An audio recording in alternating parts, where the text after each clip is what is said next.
नमस्कार। राम जन्मभूमि तीर्थ क्षेत्र ट्रस्ट पर करोड़ों रुपए का घोटाला करने का आरोप लगा है। यह आरोप लगाया है समाजवादी पार्टी के नेता पवन पांडे और आम आदमी पार्टी के राज्यसभा सांसद संजय सिंह ने। इस विवाद के बाद प्रियंका गांधी ने भी ट्वीट कर सवाल पूछा। आरोप है कि राम जन्मभूमि तीर्थ क्षेत्र ट्रस्ट ने 2 करोड़ की जमीन को 18.5 करोड़ में खरीदा। प्रेस कॉन्फ्रेंस कर आरोप लगा कि कुछ ही मिनटों में 2 करोड़ में जमीन मालिक से खरीदी गई जमीन को 18.5 करोड़ में बेच दी गई। ये एक बड़ा घोटाला और भ्रष्टाचार है और इसमें कई लोग फंसेंगे। इसकी गहनता से जांच होने पर आज ये ट्रस्ट सवालों के घेरे में है, भ्रष्टाचार के घेरे में है। चंपत राय जी ने करोड़ों रुपए की चपत लगा दी है।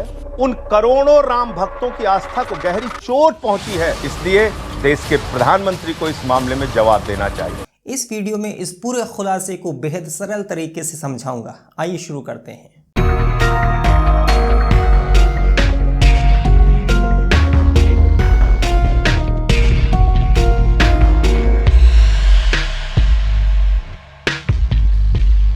राम जन्मभूमि विवाद पर 9 नवंबर 2019 को सुप्रीम कोर्ट ने ऐतिहासिक फैसला राम मंदिर के पक्ष में दिया था और फैसले में कहा था कि राम मंदिर के निर्माण के लिए सरकार एक ट्रस्ट का निर्माण करे और राम मंदिर निर्माण की कार्रवाई उसके द्वारा अंजाम तक पहुंचाई जाए। इस फैसले के करीब 3 माह बाद 5 फरवरी 2020 को लोकसभा में प्रधानमंत्री ने 15 सदस्यीय एक ट्रस्ट की औपचारिक घोषणा की, जिसका नाम रखा गया श्री राम जन्मभूमि तीर्थ क्षेत्र।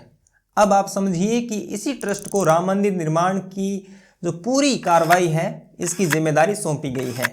अब जो घोटाले का आरोप लग रहा है वो सीधे तौर पर इसी ट्रस्ट पर लग रहा है। अब आरोप क्या है उसे बारीकी से आसान भाषा में समझिए, जो कि विपक्षी पार्टियों द्वारा साझे रूप में लगाया जा रहा है। इस पूरे मामले में कुल 5 लोग हैं। 2 लोग वो जिनकी ज़मीन है, 2 लोग वो जिन्होंने डील की और 5वां खुद यह ट्रस्ट जिसने राम मंदिर के लिए ज़मीन खरीदी।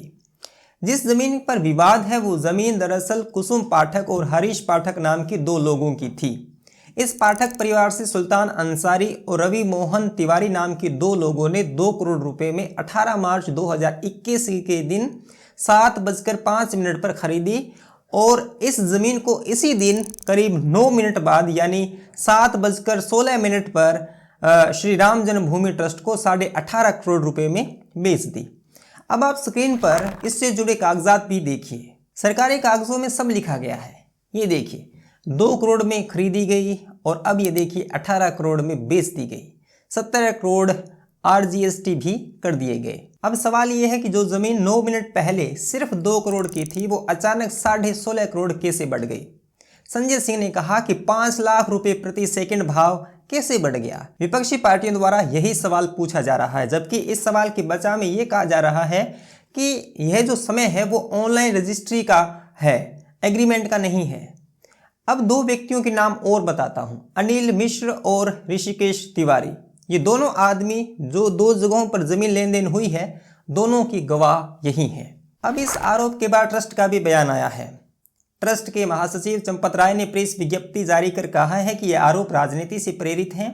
ऐसे आरोपों से डरने वाले नहीं हैं। ऐसे आरोप पहले भी लगे हैं, लेकिन जो आरोप लगे हैं उनका अध्ययन करेंगे। अब इसमें एक महत्वपूर्ण तथ्य निकलकर सामने आ रहा है। पाठक परिवार ने जो जमीन बेची है वो सरकारी रिकॉर्ड में काटा संख्या 243, 244, 246 और रकबा संख्या 12,080 वर्ग मीटर है।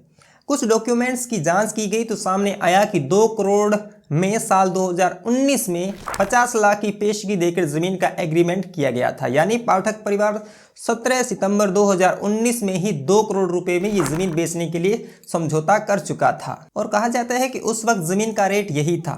वो इसलिए क्योंकि यहाँ पर रहने वाले लोगों को डर और दहशत में दिन काटने पड़ते थे।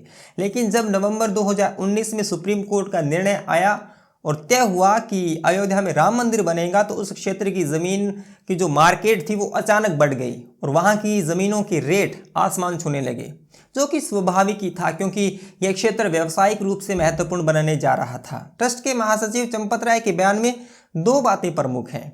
एक, बाहर से लोग आकर यहाँ ज़मीनें खरीदने लगे, जो यहाँ के भाव बढ़ गए। दूसरी कि दोनों पार्टियों के बीच पहले ही समझौता हो चुका था, एग्रीमेंट हो चुका था, जैसा कई रिपोर्ट्स दावा करती है। लेकिन संजय सिंह ने इससे जुड़ा एक डॉक्यूमेंट भी पेश किया है। उन्होंने पहले ही एग्रीमेंट हो चुका था वाले दावे को खारिज करते हुए कहा है कि चंपत राय का झूठ पकड़ा गया। संजय सिंह ने एक स्टाम्प पर लिखे को कोट करते हुए कहा कि विकृत जमीन सभी प्रकार के भारों और प्रभावों से मुक्त है। अब यहाँ पर यह महत्वपूर्ण तथ्य है कि संजय सिंह कौन सा कागज दिखा रहे हैं और उनकी कोट की गई बात किस तकनीकी पक्ष में महत्व रखती है, ये जानकार लोग बता सकते हैं। इस ट्रस्ट का कहना है कि चाहे ज़मीन कितनी ही महंगी मिले, लेकिन राम मंदिर निर्माण के लिए महंगी से महंगी खरीदेंगे, लेकिन ट्रस्ट मार्केट वैल्यू से कम ही खरीद रही है, ऐसा दावा कर रहे हैं। जबकि राम मंदिर निर्माण के लिए देश भर से चंदा एकत्र किया गया था। अब इस विवाद के निष्कर्ष रूप में कहें तो एक तरफ जहां विपक्षी पार्टियां सीबीआई जांच की मांग कर रही है, वहीं सरकार समर्थक कह रहे हैं कि ये राम के दुश्मन है जो राम मंदिर पर राजनीति कर रहे हैं। जनता के महत्व की बात यह है कि ज़मीन की जो खरीद फरोख्त के लिए जो रुपए लगाए जा रहे हैं वो जनता का ही रुपया है। उन पैसों से लोग अमीर बन रहे हैं या अपनी तिजोरियां भर रहे हैं, आपदा में अवसर ढूंढ रहे हैं। ऐसा नहीं है कि ऐसे आरोप पहली बार लगे हैं। इस तरह के भ्रष्टाचार के आरोप राम मंदिर से जुड़े लोगों पर लगते रहे हैं, लेकिन कहां तक जांच हुई यह भी अपने आप में जांच का विषय है। आपके सामने तमाम पक्षों को रखने की कोशिश की, नई जानकारियां सामने आएंगी तो वो भी आपके सामने रखने की कोशिश करूंगा। कैसा लगा ये वीडियो ज़रूर बताइए, कमेंट बॉक्स में अपनी राय दीजिए। मुझे आप सपोर्ट कर सकते हैं पेटीएम, पेपाल, फ़ोनपे पे, और चैनल पे नए हैं तो सब्सक्राइब करना न भूलें, बेल आइकन भी दबा दें ताकि नया वीडियो अपलोड होते ही आपको सूचना मिल जाए। मिलेंगे अगले वीडियो में, तब तक के लिए धन्यवाद। सब्सक्राइब कीजिए कुमार शाम यूट्यूब चैनल को और बेल आइकन भी दबाना न भूलें।